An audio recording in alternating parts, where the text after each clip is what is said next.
बहुत समय पहले की बात है। विष्णुपुर गांव में हरिदत्त नाम का एक गरीब किसान रहा करता था। उसका जयदत्त नाम का एक बेटा था। दोनों मिलकर खेतों में जी तोड़ मेहनत करते थे। इतनी मेहनत करने पर भी उनके खेतों में उचित पैदावार नहीं होती थी, जिसके कारण घर का गुजारा ही बड़ी मुश्किल से चलता था। एक दिन जब शाम को बाप बेटे खेतों से वापस लौटे तो घर के बाहर पहुंचने पर उन्हें अंदर से किसी के कराहने की आवाज सुनाई दी। हरिदत्त कहता है, अरे बेटा, यह तो लगता है तेरी माँ जानकी की आवाज है। वे इस प्रकार क्यों कर्रा रही है? दोनों जल्दी से घर के अंदर पहुँचे और हरिदत्त कहने लगा, जानकी, क्या बात है? जयदत्त के बापू, आज दोपहर से मेरा बदन बुरी तरह टूट रहा है। बार बार चक्कर से भी आ रहे हैं। ओह, जरा अपना हाथ तो दिखाना। जानकी का हाथ छूते ही हरिदत्त पूरी तरह चौंक पड़ा और कहने लगा, जानकी, तुम्हें तो बहुत तेज बुखार है। तुम्हारा हाथ तो बहुत गर्म है। जयदत्त बेटे, जा जल्दी से वैद्य जी को बुलाकर ले आ। जयदत्त उसी समय उल्टे पांव वैद्य जी को बुलाने चला गया। हरिदत्त जानकी से कहता है, जानकी, तुमसे कितनी बार कहा है कि तुम सारे दिन घर के काम काजों में ही ना खपती रहा करो। तुम तो एक पल के लिए भी आराम नहीं करती हो। सारा दिन काम में ही जुटी रहती हो। जयदत्त के बापू, घर का काम मैं न करूं तो और कौन करेगा? जानकी, बात तो तुम्हारी ठीक है, पर अब तुम्हारी उम्र पहले जैसी तो रही नहीं कि पहले की तरह सारा दिन काम में जुटी रहो। अच्छा, बड़ा ख्याल है तुम्हें मेरा। अगर सचमुच इतना ही ख्याल है तो मेरी परेशानी को हल क्यों नहीं कर देते हो? परेशानी? तुम्हें क्या परेशानी है जानकी?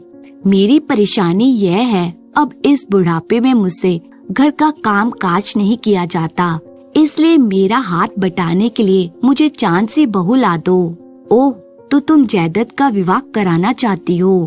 तुम ठीक समझे जयदत्त के बापू। जयदत्त अब विवाह के योग्य हो गया है, इसलिए अब हमें उसका विवाह कर देना चाहिए। जानकी, गरीब के घर में कौन अपनी बेटी को ब्याहना पसंद करेगा? तुम तो जानती हो कि जयदत्त के रिश्ते की बात कई जगह से चली, पर हमारी गरीबी के कारण कहीं भी उसका रिश्ता पक्का नहीं हो सका। तो क्या हमारा जयदत्त कुंवारा ही रह जाएगा? यह तो मैं नहीं कह रहा जानकी, फिक्र ना करो। देर से ही सही, लेकिन जयदत्त का विवाह होगा अवश्य। जयदत्त के बापू, इसी उम्मीद की आस लगाए ही तो मैं जी रही हूँ। तभी वैद्य जी के साथ जयदत्त ने घर में प्रवेश किया। वैद्य जी कहने लगे, हरिदत्त, जानकी को क्या हुआ? वैद्य जी, अब आप आ ही गए हैं, आप स्वयं ही जानकी का निरीक्षण करके देख लीजिए। वैद्य जी जानकी की नाड़ी का परीक्षण करने लगे। उसके बाद कहते हैं, हरिदत्त, घबराने की कोई बात नहीं है। जानकी को थकान के कारण बुखार आ गया है, मैं दवाई दे देता हूँ। जानकी का बुखार कल सुबह तक उतर जाएगा। दवाई देकर वैद्य जी वहाँ से चले गए।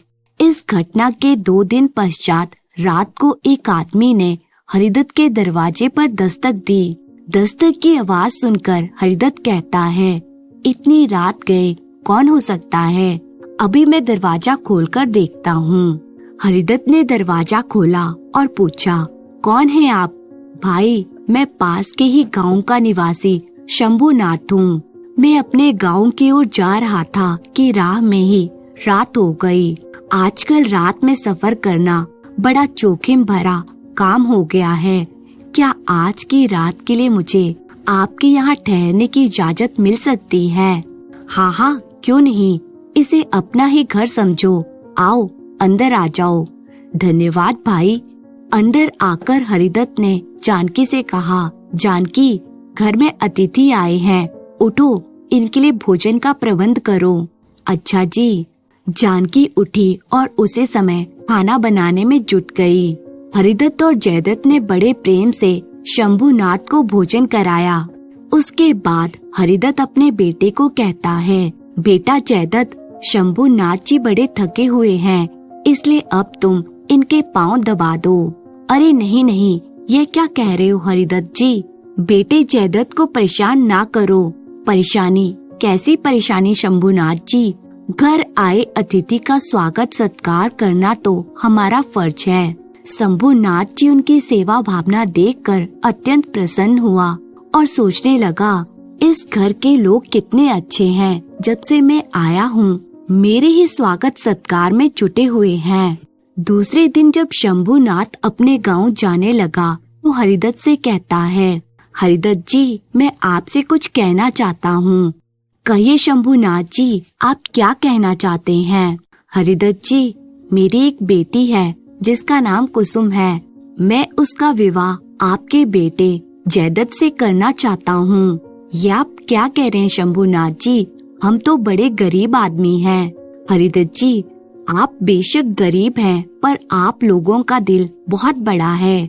आप दिल से अमीर हैं। आपके आतिथ्य सत्कार ने मेरा दिल मोह लिया है, इसलिए मैं आपसे संबंध जोड़ना चाहता हूँ। यह तो हमारा परम सौभाग्य होगा शंभुनाथ जी। शंभुनाथ ने उसी समय एक स्वर्ण मुद्रा निकाली और उसे जयदत्त को देते हुए कहा, लो बेटा, ये शगुन की स्वर्ण मुद्रा ले लो। आज से तुम हमारे हुए। स्वर्ण मुद्रा लेकर जयदत्त ने तुरंत ही शंभुनाथ के पांव छू लिए। उसके बाद शंभुनाथ वहाँ से विदा हुआ। उसके जाने के बाद हरिदत्त खुश होते हुए जानकी से कहने लगा, जानकी, तुम्हारी एक चिंता तो दूर हुई। हमारा बेटा बड़ा किस्मत वाला है जो उसे इतना धनी ससुराल मिला। शुभ मुहूर्त में बड़ी धूमधाम के साथ जयदत्त व कुसुम का विवाह हो गया। उसके बाद कुसुम विदा होकर अपने ससुराल चली आई। कुसुम जैसी पत्नी पाकर जयदत्त बहुत ही खुश था। धीरे धीरे समय बीतने लगा और कुसुम ने अपने गर्भवती होने की खुशखबरी अपने परिवार को दी। परिवार के सभी लोग कुसुम का बहुत ध्यान रखते थे। एक दिन बाप बेटे सुबह सुबह ही खेतों पर काम करने के लिए निकल जाते हैं। खेतों पर काम करते हुए जयदत्त को जमीन के अंदर से एक घड़ा मिलता है। जब वह उसे बाहर निकालता है और देखता है कि वह घड़ा स्वर्ण मुद्राओं से भरा हुआ है तो वह बहुत खुश हो जाता है। जब जयदत्त यह बात अपने पिता को बताता है तो उसकी खुशी का ठिकाना नहीं रहता। जब वे दोनों घर लौटकर यह खुशखबरी जानकी को देते हैं तो वो कहती है, जयदत्त के बापू, बहू कुसुम तो सचमुच ही हमारे लिए भाग्यशाली सिद्ध हुई है। उसके आते ही स्वर्ण मुद्राओं से भरा कलश हमारे हाथ लगा है। न जाने कब से यह कलश जमीन में दबा पड़ा था। तुम ठीक कह रही हो जानकी, बहू कुसुम के भाग्य के कारण ही हमें ये दबा हुआ धन मिला है। इस धन से हम बहुत सुंदर मकान बनवाएंगे। दूसरे ही दिन हरिदत्त अपने बेटे से कहता है, बेटा जयदत्त, जाकर रास मजदूरों को बुला लाओ। हम इस पुराने घर के स्थान पर नया मकान बनवाएंगे। अच्छा पिताजी, मैं जाता हूँ। जयदत्त जाकर राज मजदूरों को बुला लाया और उसी दिन से नए मकान का निर्माण कार्य शुरू हो गया। यह देखकर हरिदत्त का पड़ोसी कुंदन चौंका और सोचने लगा, अरे हरिदत्त के पास अचानक इतना पैसा कहाँ से आ गया कि इस भुक्कड़ को नया मकान बनवाने की सूझी है। ज्यों ज्यों हरिदत्त का नया मकान बनता गया, कुंदन की जलन बढ़ती गई और कुंदन कहने लगा, हरिदत्त की इतनी हिम्मत जो मेरे घर के बराबर में मेरे घर से बड़ा व सुंदर मकान बनवाए। उसकी जलन देखकर एक दिन उसकी पत्नी ललिता उसे कहती है, हरिदत्त के मकान को देखकर मन ही मन क्यों कुढ़ते हो जी? तुम्हारे सामने गांव का जो भी आदमी सिर ऊंचा करके खड़ा हुआ, तुमने उसका सिर कुचल दिया। फिर हरिदत्त के बारे में इतना सोच विचार क्यों? हरिदत्त के निकलते परों को काट क्यों नहीं देते हो जी? तुम ठीक कह रही हो ललिता, मैं हरिदत्त के बारे में बात करने के लिए शीघ्र ही शिवालिक तांत्रिक के पास जाऊंगा। दूसरे दिन ही कुंदन शिवालिक तांत्रिक के पास जा पहुंचा और उन्हें प्रणाम करने लगा। आओ कुंदन सेठ, आज आपको मेरी याद कैसे आ गई? शिवालिक तांत्रिक, हम तो आपके पास किसी न किसी संकट की घड़ी में आ ही जाते हैं, तो जल्दी बताओ अपने गांव के किस आदमी पर तुम संकट के बादल मंडराना चाहते हो। शिवालिक, मेरा पड़ोसी हरिदत्त, उसके घर में कल तक तो खाने पीने का इंतजाम तक ठीक से नहीं था, लेकिन अब वही भुक्कड़ हरिदत्त मेरी हवेली से भी ऊंची हवेली बनवा रहा है, जिसे मैं सहन नहीं कर सकता। आप अपने तंत्र मंत्रों के द्वारा कुछ ऐसा चक्कर चलाइए कि हरिदत्त के ऊंचे उठते सपने धूल में मिल जाएं। अच्छा, यह बात है। फिर शिवालिक तांत्रिक ने अपनी आंखें बंद कर ली और कुछ देर बाद जब उसने आंखें खोली तो वो कहने लगा, कुंदन सेठ, तुम्हारे पड़ोसी हरिदत्त की पुत्र वधू कुसुम बहुत ही भाग्यशाली है। उसी के भाग्य के कारण हरिदत्त को अपने खेतों की जमीन में से स्वर्ण मुद्राओं से भरा घड़ा मिला है। हरिदत्त उन्हीं स्वर्ण मुद्राओं से अपना नया मकान बनवा रहा है। अच्छा, मैं भी तो कहूँ कि अचानक ही हरिदत्त के पास मकान बनाने के लिए इतने पैसे कहाँ से आ गए। शिवालिक तांत्रिक, कुछ ऐसा करो जिससे हरिदत्त पहले जैसा ही गरीब हो जाए। इस काम के लिए मैं तुम्हें मुंह मांगा पुरस्कार दूंगा। कुंदन सेठ, जब तक हरिदत्त की पुत्र वधू उसके घर में रहेगी तब तक हरिदत्त के कभी भी खराब दिन नहीं आएंगे। अतः सबसे पहले मैं कुसुम को हरिदत्त के घर से हटाने का प्रबंध करता हूँ। शिवालिक तांत्रिक जी, इस कार्य को करने में ज्यादा देर नहीं होनी चाहिए। मैं कल ही वेश बदलकर हरिदत्त के पास स्वयं जाऊंगा। दूसरे ही दिन एक महात्मा का वेश धरकर शिवालिक तांत्रिक हरिदत्त के पास जा पहुंचा और कहने लगा, हरिदत्त, नया मकान बनवा रहे हो? हाँ महात्मा जी। हरिदत्त, तुम नया मकान तो बनवा रहे हो, लेकिन जिस दिन भी तुम परिवार के साथ इस नए मकान में प्रवेश करोगे उसी दिन तुम्हारा सारा परिवार समाप्त हो जाएगा। ये आप क्या कह रहे हैं महात्मा जी? यह मैं नहीं, तुम्हारे परिवार पर छाई दुर्भाग्य की रेखाएं कह रही हैं। दुर्भाग्य की रेखाएं? मैं कुछ समझा नहीं महात्मा जी। तो सुनो, तुम्हारे पुत्र वधू कुसुम असल में एक डायन है। वह गृह प्रवेश वाले दिन तुम्हारे परिवार के सभी सदस्यों को खा जाएगी। कुसुम बहू डायन? मैं आपकी इस बात को नहीं मान सकता। हरिदत्त, सावधान हो जाओ, मेरी बात पर विश्वास करो, वरना बहुत दुख उठाओगे। लेकिन मैं आपकी बात पर विश्वास करूं तो कैसे करूं? कुसुम तो साक्षात लक्ष्मी का रूप है। ठीक है, अगर तुम मेरी बात नहीं मानोगे तो बहुत पछताओगे। महात्मा जी की बात सुनकर हरिदत्त सोच विचार में डूब गया और काफी देर तक सोचने के बाद कहने लगा, महात्मा जी, यदि आपका कथन सत्य है तो आप मुझे उस डायन से छुटकारा पाने का कोई उपाय बताइए। मैं हर हालत में उससे छुटकारा पाना चाहता हूँ। उपाय तो है हरिदत्त, लेकिन वह उपाय बहुत मुश्किल है। पता नहीं तुम उस उपाय को कर भी सकोगे या नहीं। महात्मा जी, आप उपाय बताइए तो सही। उस डायन से बचने का एकमात्र उपाय या तो तुम उसे अपने घर से निकाल दो या फिर उसके टुकड़े टुकड़े करके उसे जंगल में फेंक आओ।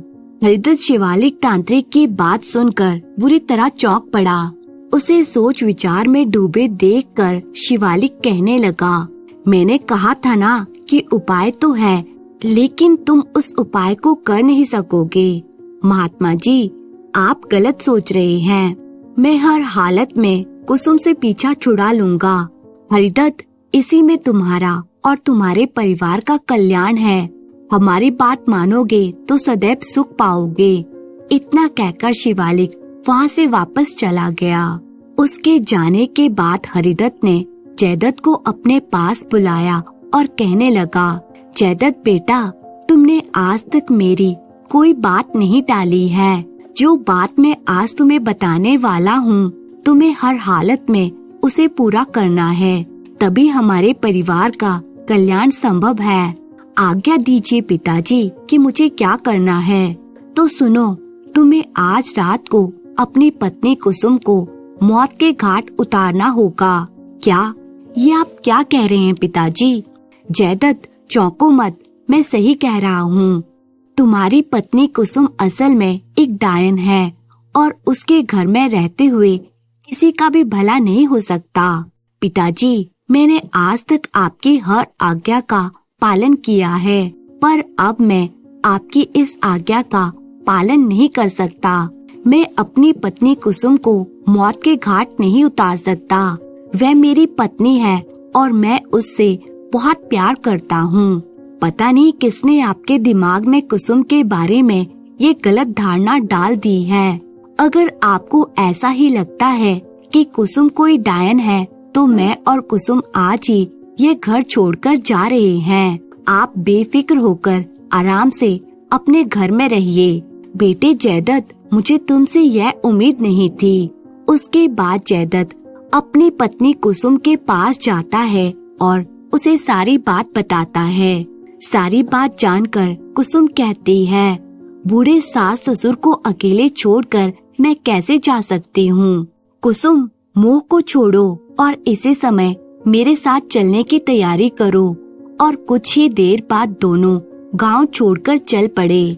भोर होते होते वे दोनों एक वन में जा पहुँचे। कुसुम कहने लगी, स्वामी, मुझे बहुत तेज प्यास लग रही है।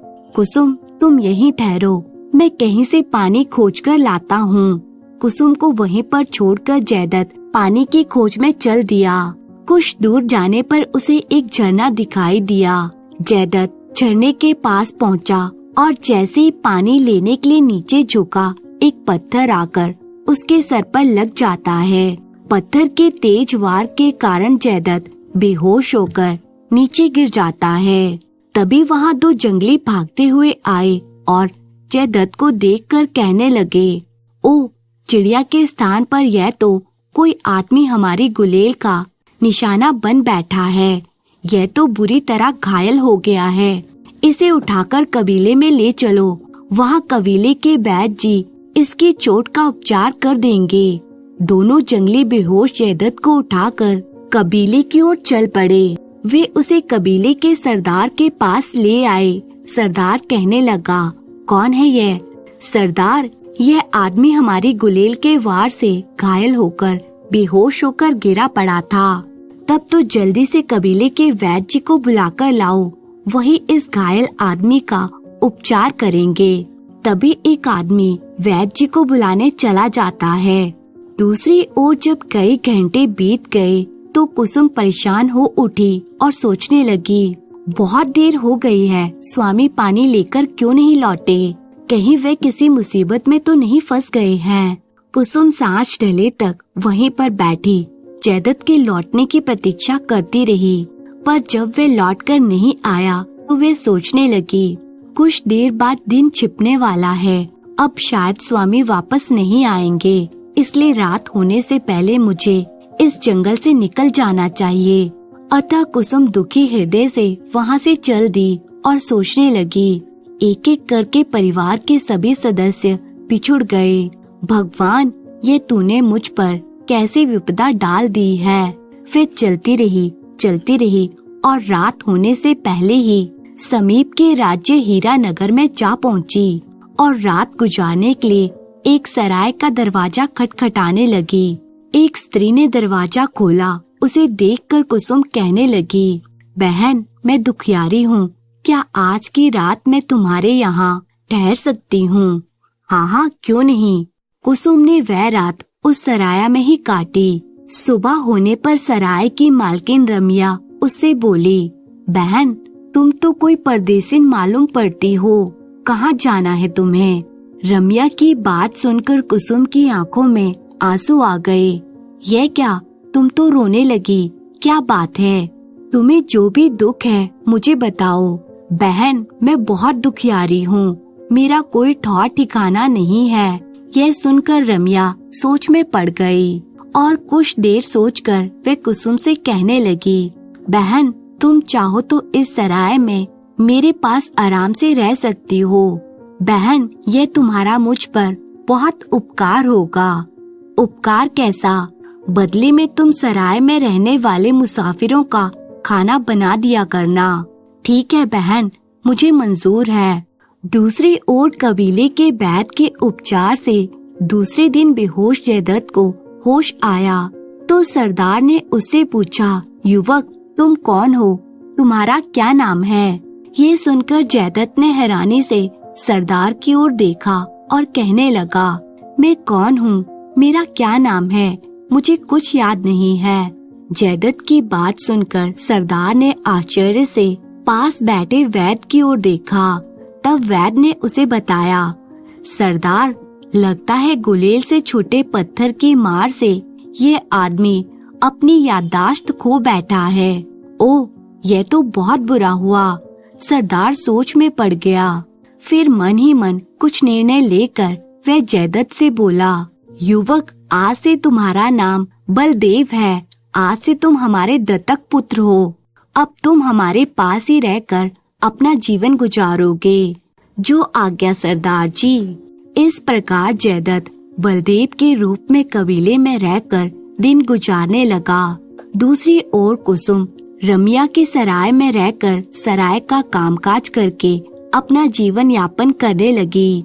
धीरे धीरे कुसुम के प्रसव का समय समीप आ गया और उसे दर्द होने लगी। यह देखकर रमिया कहती है, कुसुम चिंता ना करो, मैं अभी दाई को बुलाकर लाती हूँ। उचित समय पर कुसुम ने एक पुत्र को जन्म दिया। बधाई हो कुसुम, तुम्हारे बेटा हुआ है। सुनकर कुसुम उदास हो गई और सोचने लगी, आज अगर स्वामी मेरे पास होते तो अपने पुत्र को देखकर खुशी से फूले ना समाते। कुसुम को उदास देखकर रमिया ने कहा, यह क्या कुसुम, तुम तो खुशी के मौके पर उदास हो गई। कुछ नहीं रमिया बहन, बस जरा यूं ही अपने पिछले दिन याद आ गए थे। कुसुम ने अपने पुत्र का नाम अजयदत्त रखा। अब कुसुम अजयदत्त को बड़े ही लाड प्यार से पालने लगी। धीरे धीरे पूरे 20 वर्ष बीत गए। एक दिन हीरानगर राज्य का राजा हीरा सिंह दुखी होकर प्रधानमंत्री पुंडीर सिंह से बोला, प्रधानमंत्री जी, अब हम वृद्ध हो गए हैं, इसलिए हम इस बात को सोच सोच कर बहुत परेशान हैं कि हमारी मृत्यु के बाद हीरानगर का राजा कौन होगा। हमारी तो कोई संतान नहीं है। अब आप ही बताइए कि हम करें तो क्या करें। महाराज, एक उपाय है, उसे करने से आपको हीरानगर की राजगद्दी का दावेदार आराम से मिल सकता है। तो प्रधानमंत्री जी, हमें जल्दी से वह उपाय बताइए। महाराज, आप जिस सोमू हाथी पर सवारी करते हैं वह आपके अलावा अन्य किसी को अपनी पीठ पर सवार नहीं होने देता है। आप सोमू हाथी को सैनिकों के संरक्षण में राज्य में खुला छोड़ दीजिए और घोषणा करवा दीजिए कि जो भी युवक उस हाथी की पीठ पर सवार होकर उसे वापस राजमहल में ले आएगा, उसे हीरानगर का नया राजा घोषित किया जाएगा। ये सुनकर राजा कहता है, सलाह तो आपकी बहुत अच्छी है प्रधानमंत्री जी। इस प्रकार नए राजा का चुनाव भी हो जाएगा और उसकी शक्ति व साहस का पता भी चल जाएगा।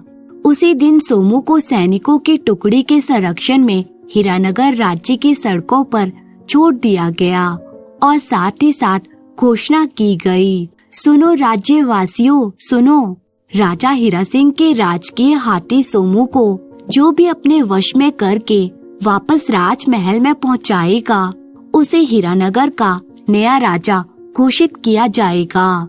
मुनादी सुनकर राह में खड़े कई युवक सोमू को वश में करने के लिए आगे बढ़े, पर हाथी अपने पास आए सभी युवकों को सूंड में लपेटकर जमीन पर पटकता गया। यह देखकर लोगों में भय की लहर दौड़ गई।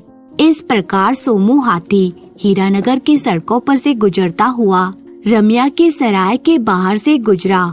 उस समय नवयुवक अजयदत्त अपनी माँ कुसुम के साथ सराय के दरवाजे पर खड़ा था।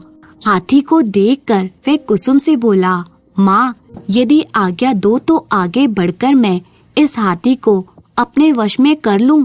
बेटा, अगर तुम ऐसा कर सके तो मुझे तुम्हारी बहादुरी पर गर्व होगा। माँ की आज्ञा पाकर अजयदत्त हाथी की ओर बढ़ गया। फिर वे दौड़कर हाथी की सूंड से चिपट गया। यह देखकर हाथी क्रोध से भर उठा। वे क्रोध में सूंड को इधर उधर लहराने लगा। यह देखकर अजय दत्त हाथी की सूंड से और चिपट गया। तभी मौका देखकर अजय दत्त ने एक छलांग लगाई और अगले ही पल वह हाथी की पीठ पर था। दूसरे दिन ही राजकीय परंपरा के अनुसार राजा हीरा सिंह ने घोषित कर दिया, हीरानगर के निवासियों, मैं आज से अपने स्थान पर अजय दत्त को हीरानगर का नया राजा घोषित करता हूँ। ये सुनकर सभी लोग खुश होकर कहने लगे, नए महाराज अजय दत्त की जय हो। तभी अजय दत्त के राजा बनने की खुशी में बाहर से आए कबीले वालों ने अपने करतब दिखाना शुरू कर दिया। तभी करतब दिखाने के लिए एक आदमी रस्सी पर चढ़ा। उसे देखकर कुसुम पूरी तरह चौंक पड़ी। अरे, ये तो अजय दत्त के पिता जय दत्त हैं। तो क्या मेरे स्वामी जिंदा हैं? कुसुम ने पास बैठे अजय दत्त से कहा, बेटा अजय दत्त, रस्सी पर इस समय जो खेल दिखा रहे हैं वे तुम्हारे बिछड़े हुए पिता हैं। क्या सच माँ? दूसरी ओर रस्सी पर चढ़े बलदेव ने अपने करतब दिखाना शुरू कर दिए थे। कुसुम ने अजय दत्त को पूरी बात बताते हुए कहा, मैं ठीक कह रही हूँ बेटा, वक्त ने आज उन्हें फिर से हमसे मिला दिया है।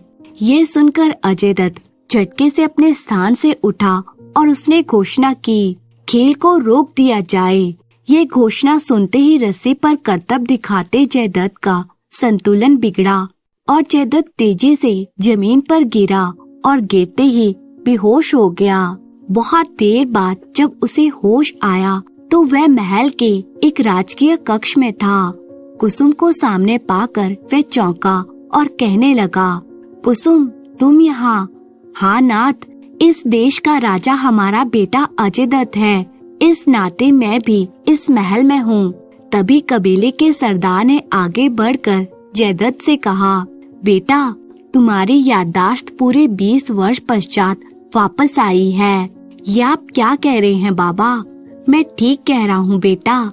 20 वर्षों तक तुम हमारे कबीले में हमारे साथ ही तो रहे हो। तब सरदार ने विस्तार पूर्वक उसे सारी बात बता दी।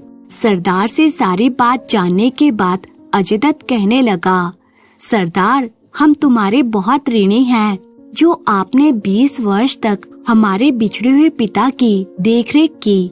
राजन, यह तो मेरा फर्ज था।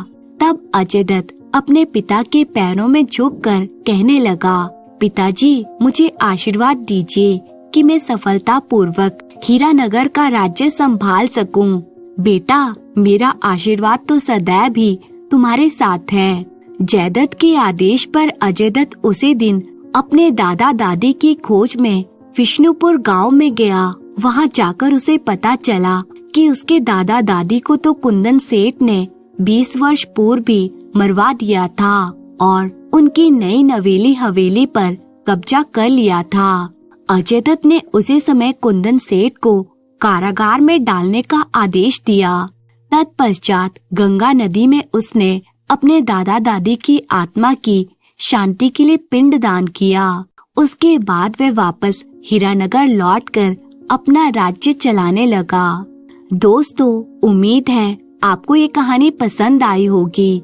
तो कहानी अगर पसंद आई है तो इसे लाइक कीजिए और अपनी प्यारी प्यारी कमेंट करना बिल्कुल नहीं भूलिएगा। इसी तरह की मजेदार कहानियाँ देखने के लिए चैनल दिव्या सागर स्टोरीज को सब्सक्राइब कर लीजिए। आपका बहुत बहुत धन्यवाद।